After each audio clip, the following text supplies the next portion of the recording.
नन्ही लड़की और जादुई खुम्बियाँ। एक छोटी सी लड़की घुंघरियाले भूरे बालों और तजस्सुस से भरे दिल के साथ एक घने जंगल में जा निकली। सूरज की किरणें दरख्तों की टहनियों से छन कर जमीन पर गिरती और हवा में जंगली फूलों की महक बसी हुई थी।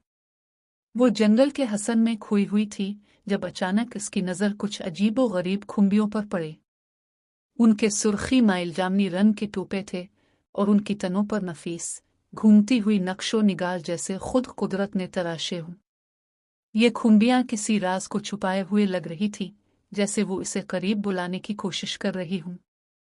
लड़की हैरत और मसर्रत के मिले जले जज्बात के साथ उनके करीब पहुंची। जैसे ही वो झुक कर उन्हें देखने लगी, एक अजीब सी सरगोशी उसके कानों में गूंजी। ये जंगल की आवाजें नहीं थीं, बल्कि ऐसा महसूस हो रहा था जैसे ये खुम्बियाँ खुद इससे कुछ कहना चाहती हों। दिल की धड़कन तेज होने लगी, लेकिन खौफ के बजाय एक पुरस्कार कशिश ने उसे आगे बढ़ने पर मजबूर कर दिया। जैसे ही उसने एक खुम्बी को छुआ, अचानक एक नर्म सी रोशनी उसके सर से निकलने लगी। रोशनी आहिस्ता आहिस्ता फैलने लगी और फिर यूं महसूस हुआ जैसे वो किसी और ही दुनिया में चली गई हो, एक ऐसी दुनिया जहां हर चीज एक दूसरे से जुड़ी हुई थी।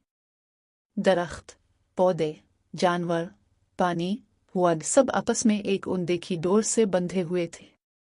और उन सब के दरमियान ये खुम्बियाँ सबसे ज्यादा जानी पहचानी लग रही थी, जैसे जंगल का दिल उन्हीं में धड़क रहा हो। इस नई दुनिया में चलते हुए लड़की ने ऐसे रास्ते देखे जो पहले इसकी आंखों से पोशीदा थे। वो ऐसे झरनों के पास पहुंची जिनका पानी शफाफ और चमकदार था। उसने ऐसे खुफिया गोशे देखे जहां जंगली हयात एक दूसरे के साथ हम आहंगी में रह रही थी। खुम्बियाँ उसे वो ज़बान सिखा रही थी जो सिर्फ वही सुन सकती थी, कुदरत की खामोश मगर ताकतवर ज़बान। वक्त गुजरता गया और लड़की को महसूस हुआ कि वो अब महज एक मुसाफिर नहीं रही, बल्कि इस जंगल का एक हिस्सा बन चुकी है। खुम्बियों ने इस पर अपने सबसे बड़े राज इफ्शा किया। वो जादुई थी, जमीन के तमाम राजों की मुहाफिज, जंगल की देखभाल करने वाली, और अब वो इसे भी अपना एक निगरान बनाने जा रही थी।